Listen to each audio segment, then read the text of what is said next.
Llegamos hoy, amigo oyente, a nuestro estudio final en esta primera epístola del apóstol Juan. Queremos decir que hemos llegado al versículo clave de esta epístola, que es el versículo 13 del capítulo 5 que estamos estudiando. Hemos visto que Juan ha presentado de una manera muy clara lo que quiere decir ser salvo, lo que quiere decir ser un creyente. Él dice, el que tiene al Hijo tiene la vida.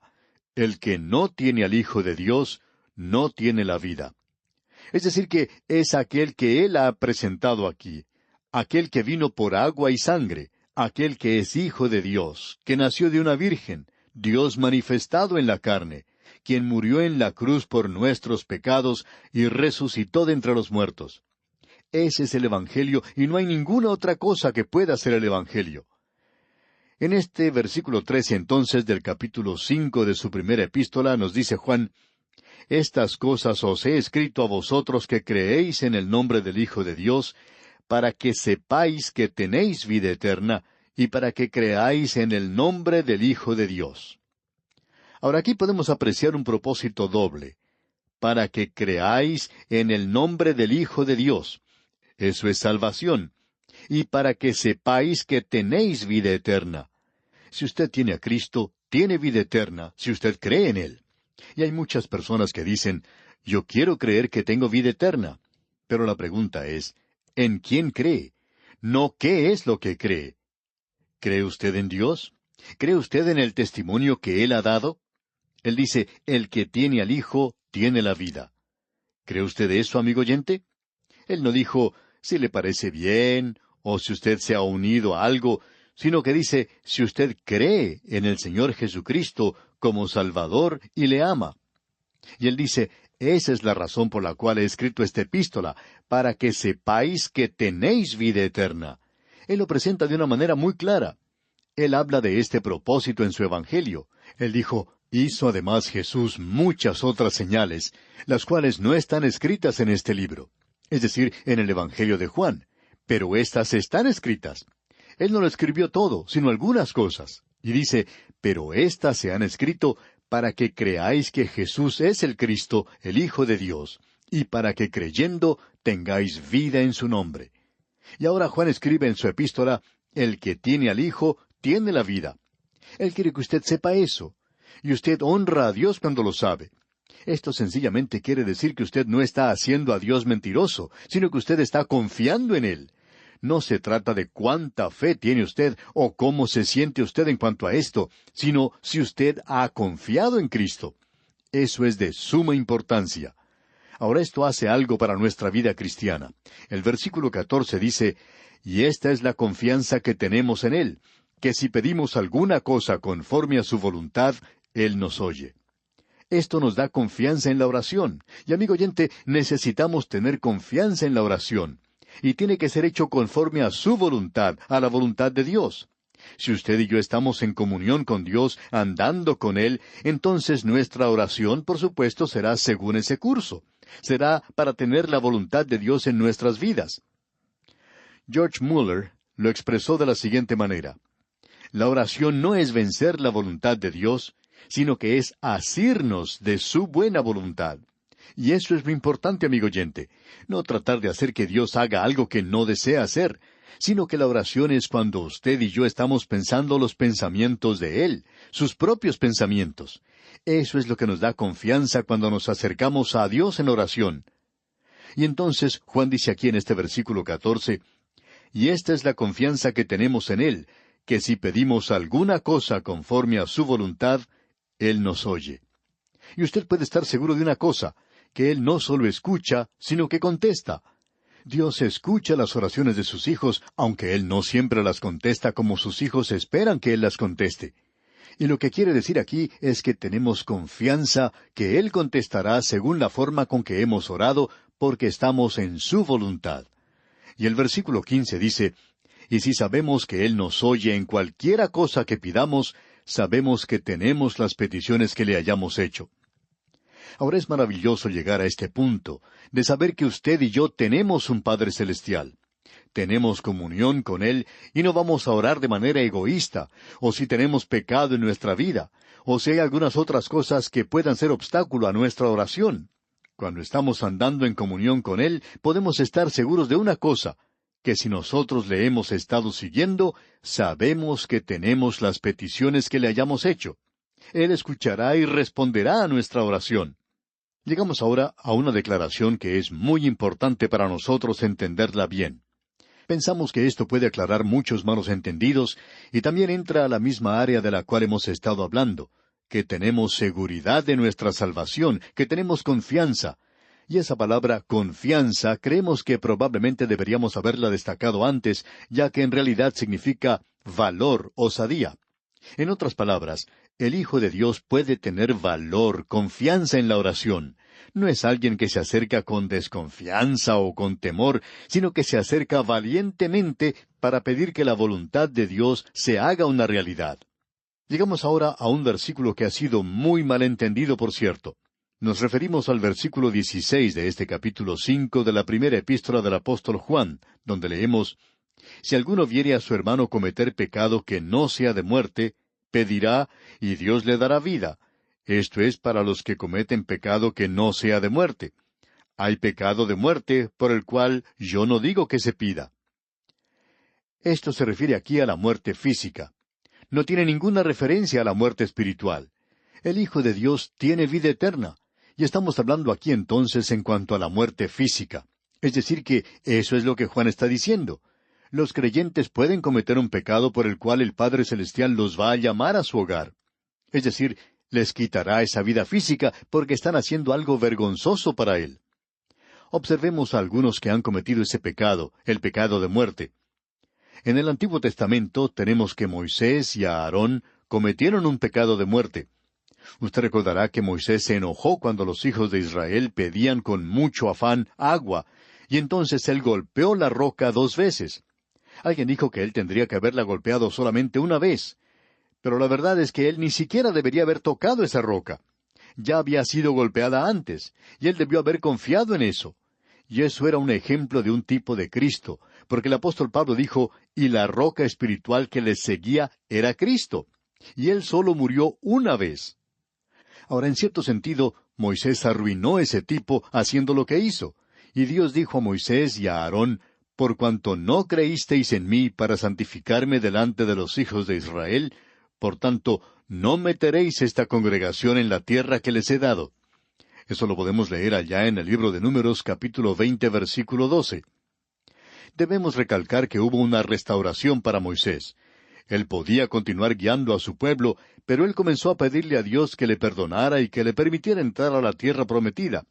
Pero el Señor le dijo, aunque te he restaurado a tu lugar de liderazgo, tú no vas a entrar a la tierra.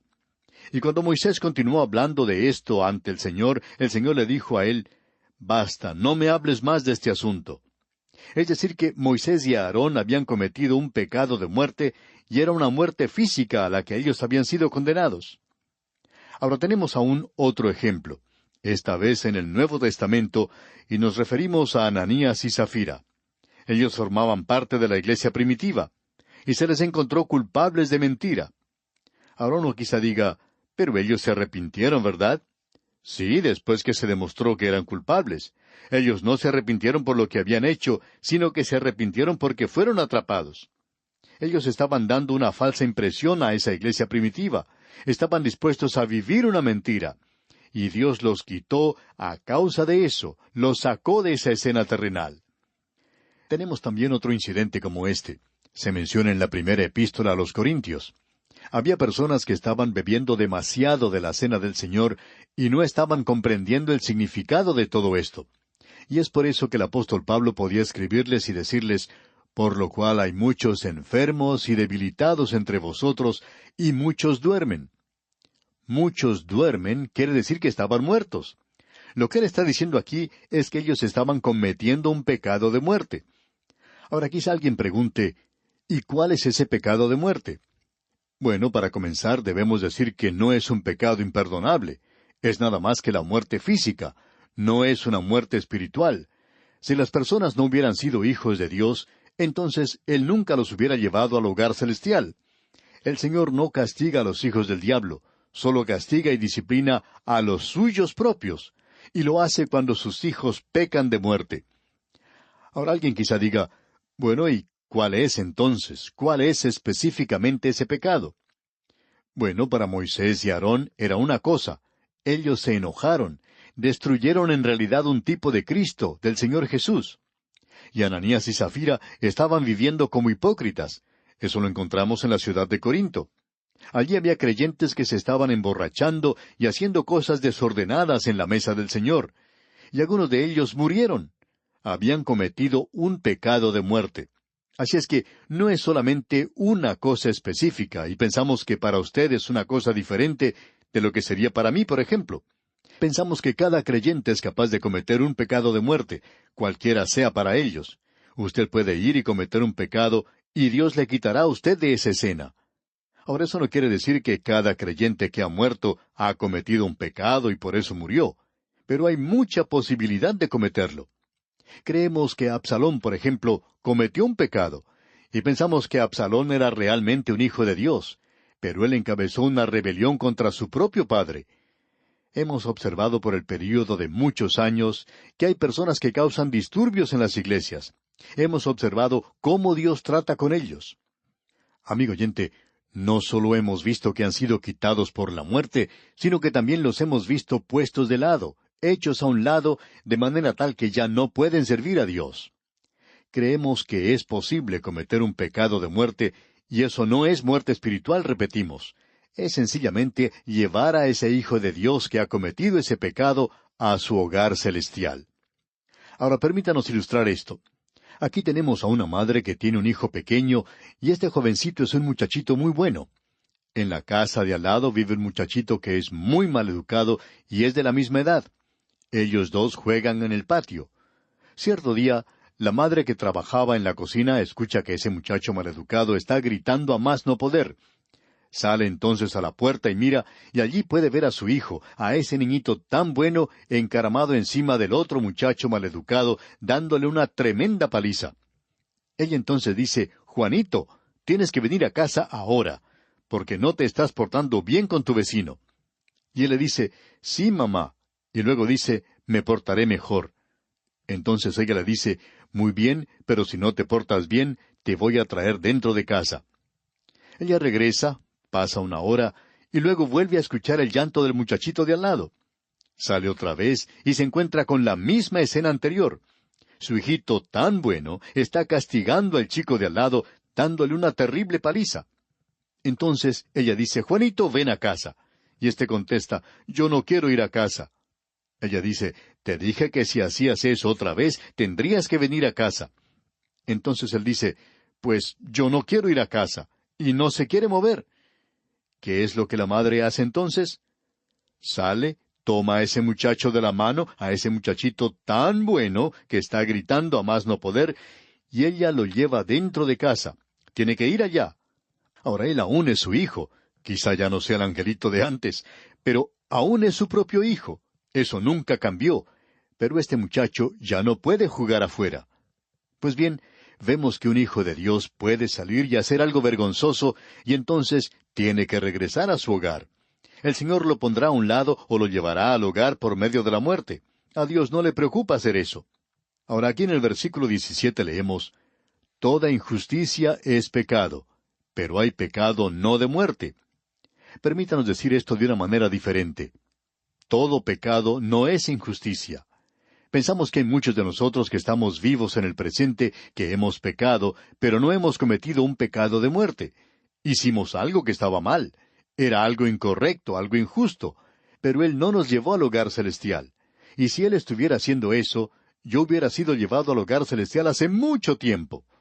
Ahora notemos lo que dice aquí el versículo 18 de este capítulo 5 de la primera epístola del apóstol Juan. Sabemos que todo aquel que ha nacido de Dios no practica el pecado, pues aquel que fue engendrado por Dios le guarda, y el maligno no le toca. Usted y yo, como ya hemos dicho y visto anteriormente en esta misma epístola, tenemos dos naturalezas, una vieja naturaleza y una nueva naturaleza. La nueva naturaleza no peca, nunca peca.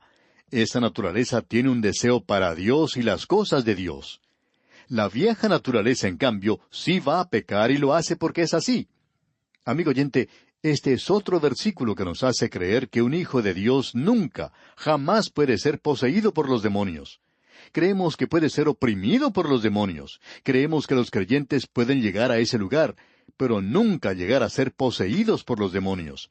Sería algo imposible que un hijo de Dios haga eso. ¿Por qué? Porque mayor es el que está en vosotros que el que está en el mundo. Y el Espíritu Santo no va a estar morando en ese mismo lugar donde mora un demonio. Hasta los cerdos cayeron al agua cuando los demonios fueron a vivir dentro de ellos. No creemos, pues, que un hijo de Dios pueda hacer eso. Ahora el versículo 19 dice, «Sabemos que somos de Dios, y el mundo entero está bajo el maligno». Uno puede predicar un sermón basado en este versículo y lo podría llamar «Cuando el diablo hace dormir al bebé». Aquí dice, «Sabemos que somos de Dios, y el mundo entero está bajo el maligno». Es decir, está dormido en los brazos del maligno, no en la maldad, sino en los brazos del maligno. O sea que el diablo ha hecho dormir al mundo. Y el diablo nos está diciendo a nosotros que en este programa de A Través de la Biblia no digamos nada, que nos quedemos callados. Estamos despertando a la gente y él no quiere que hagamos eso. Ellos se sienten muy cómodos, muy confortables. Hay muchas personas en las iglesias que están muertos en sus delitos y pecados. Y él, Satanás, no quiere que les despertemos. Él quiere que los dejemos tranquilos. Esto es algo que molesta mucho al diablo. Usted y yo estamos viviendo en un mundo que está dormido en los brazos del maligno. Y amigo oyente, cuando usted mira a su alrededor, tiene que estar de acuerdo con esto. Luego en el versículo 20 dice, «Pero sabemos que el Hijo de Dios ha venido, y nos ha dado entendimiento para conocer al que es verdadero, y estamos en el verdadero, en su Hijo Jesucristo. Este es el verdadero Dios y la vida eterna». Amigo oyente, esa es la razón por la cual el cristianismo no es una religión, es una persona, y esa persona es Cristo Jesús.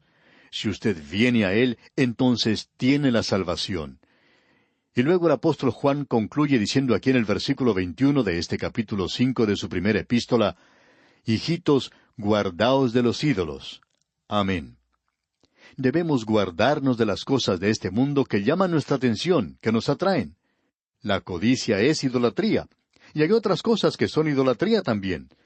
Hay muchas personas que están adorando muchas cosas en este mundo malo en que nos encontramos en el presente. Y estas cosas no son sino ídolos. Y el apóstol Juan concluye esta epístola con una exhortación diciendo, «Hijitos, guardaos de los ídolos». Bien, amigo oyente, llegamos así al final de este estudio de la primera epístola del apóstol Juan. Confiamos que haya sido de tanta bendición para usted como lo ha sido también para nosotros. Damos gracias a Dios por el privilegio que nos ha concedido de recorrer junto con usted esta porción de la palabra de Dios. Que Dios le bendiga maravillosamente, es nuestra ferviente oración.